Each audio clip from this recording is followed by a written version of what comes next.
कहानी का नाम है तीन धूर्त। यह कहानी पंचतंत्र से ली गई है। एक ब्राह्मण को एक दिन दान में एक बकरी मिली। वह बकरी को कंधे पर रखकर घर की ओर चल पड़ा।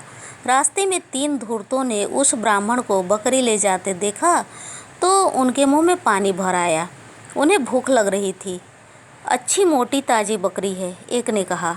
हाँ, दूसरा बोला, यह हम तीनों के भोजन के लिए काफ़ी होगी, लेकिन हमें बकरी मिलेगी कैसे? इतने में तीसरा बोल उठा, सुनो, मैंने एक तरीका सोचा है। उसने उन दोनों के कान में फुसफुसा कर कुछ कहा। उसकी बात सुनकर वे दोनों ज़ोर ज़ोर से हंसने लगे। फिर तीनों वहाँ से जल्दी जल्दी इधर उधर चले गए। ब्राह्मण अपनी धुन में चला जा रहा था। अचानक एक धूर्त उसके सामने आकर खड़ा हो गया और बड़ी नम्रता से बोला, हे धर्मात्मन, आप कुत्ते को कंधे पर क्यों उठाए हुए हैं? मुझे तो आपको कुत्ता ले जाते देखकर आश्चर्य हो रहा है। भला आप ऐसा काम क्यों कर रहे हैं? इससे तो आपकी बदनामी ही होगी। कुत्ता? ब्राह्मण ने भौचक्का होकर कहा, तुम क्या बकते हो? अंधे तो नहीं हो? यह तो बकरी है जो मुझे अभी अभी दान में मिली है।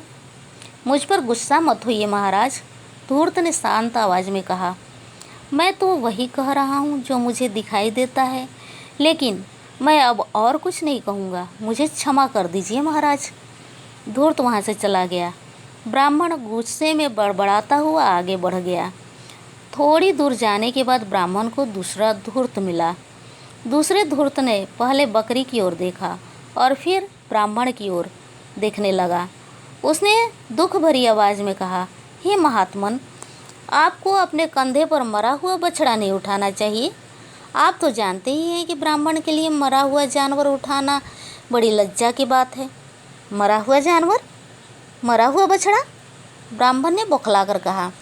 क्या बकते हो जी? क्या तुम अंधे हो? क्या तुम देखकर भी यह नहीं जान सकते कि यह जिंदा जानवर है? यह तो बकरी है जो मुझे अभी अभी दान में मिली है।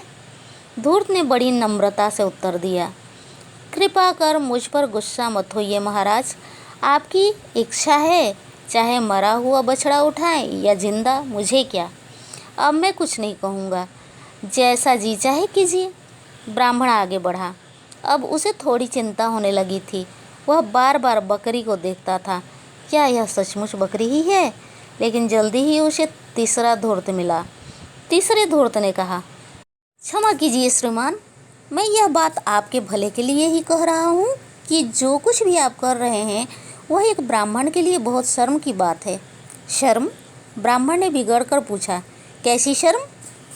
आप जैसे धर्मात्मा को एक गड्ढा ढोना शोभा नहीं देता श्रीमान। ब्राह्मण को तो ऐसे अपवित्र पशु को छूना भी नहीं चाहिए। यह बात तो आपको स्वयं ही पता होनी चाहिए। इससे पहले कि कोई और देखे, इसे उतार कर नीचे रख दीजिए। ब्राह्मण बड़ा हैरान हुआ। वह इतना परेशान था कि उसे गुस्सा भी नहीं आया। वह तीसरा व्यक्ति था जो यही बात कह रहा था। प्रत्येक को वह बकरी कुछ और ही दिखाई दे रही थी। पहले कुत्ता, फिर मरा हुआ बछड़ा और अब एक गधा। तो क्या यह बकरी कोई प्रेत पिशाचनी है जो जरा जरा देर बाद ही अपना रूप बदल लेती है? शायद इन लोगों का कहना ठीक ही हो। ब्राह्मण ने भयभीत होकर बकरी को नीचे फेंक दिया और जितनी तेजी से भाग सकता था घर की ओर भागा। धूर्तों की योजना सफल हो गई। तीसरे धूर्त ने जल्दी से बकरी को उठाया और अपने मित्रों के पास पहुंचा। वे सब अपनी योजना की सफलता पर बहुत खुश थे।